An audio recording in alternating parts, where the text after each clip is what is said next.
Sir, ನನ್ನ status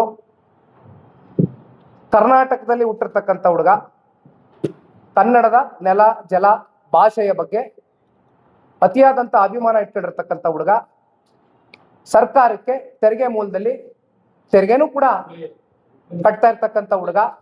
ನನ್ನ status ಇಷ್ಟೇ, ಕನ್ನಡ ನಾಡಿನಲ್ಲಿ ಹುಟ್ಟಿದ್ದೀನಿ, ಕನ್ನಡ ನಾಡಿನ ಜನತೆಯ ಪರವಾಗಿ ಅವ್ರದ್ದು ಯಾವುದೇ ಸಮಸ್ಯೆಗಳಿರಲಿ, ಸಂಕಷ್ಟಗಳಿರಲಿ, ಸರ್ಕಾರಗಳು ಮಾಡ್ತಕ್ಕಂಥ ಯಾವುದೇ ಹಗರಣಗಳಿರಲಿ, ತಪ್ಪುಗಳಿರಲಿ, ಇವೆಲ್ಲವೂ ಕೂಡ ಎತ್ತಿಡಿತಕ್ಕಂಥದ್ದಕ್ಕೆ ಒಬ್ಬ ಕನ್ನಡ ನಾಡಿನ ಸಾಮಾನ್ಯ ಪ್ರಜೆಯಾಗಿ ಬ್ರಾಕೆಟ್ ಅಲ್ಲಿ ಕಾಮನ್ ಮ್ಯಾನ್ ಆಗಿ ಕೇಳಲಿಕ್ಕೆ ಬಯಸ್ತೇನೆ. ದಯವಿಟ್ಟು ಕಾಮನ್ ಮ್ಯಾನ್ಗೂ ಉತ್ತರ ಕೊಡ್ಬೇಕಾಗ್ತದೆ. ಕಾಮನ್ ಮ್ಯಾನ್ಗೆ ಉತ್ತರ ಕೊಡ್ಬೇಕಾಗಿರೋದು ನೀವು.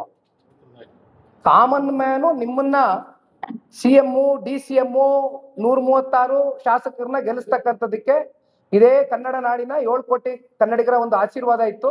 ಹಾಗಾಗಿ ನಾನು ಅವ್ರ ಪರವಾಗಿ ಒಬ್ಬ ಕಾಮನ್ ಮ್ಯಾನ್ ಆಗಿ ಕೇಳ್ತಾ ಇದ್ದೀನಿ. This is my status sir.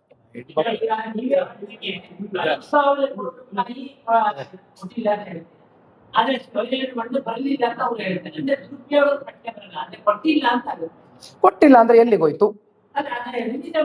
Release ಮಾಡಿಲ್ಲ ಅಂದ್ರೆ ಎಲ್ಲಿಗೋಯ್ತು? ಸ್ಪಷ್ಟತೆ ಕೊಡಿ.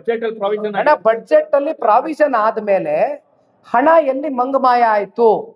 ಯಾತಕ್ಕೋಸ್ಕರ ಬಳಕೆ ಮಾಡ್ಕೊಂಡಿದ್ದೀರಾ? ಈಗ ಯಾಕೆಂದ್ರೆ ಇದೇನು ಹೊಸದೇನಲ್ಲ ಕಾಂಗ್ರೆಸ್ ಅವ್ರಿಗೆ.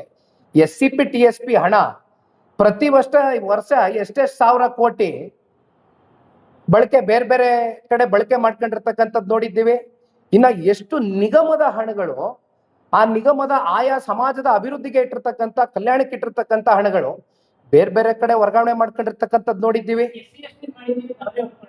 ಒಪ್ಕೊಂಡಿದಾರಲ್ಲ, ಅದೇ ರೀತಿ ಇದನ್ನು ಏನ್ ಮಾಡಿದೀರಾ ಅಂತ ದಯವಿಟ್ಟು ಜನರ ಮುಂದೆ ಇಡಿ, ಒಪ್ಕೊಳ್ಳಿ.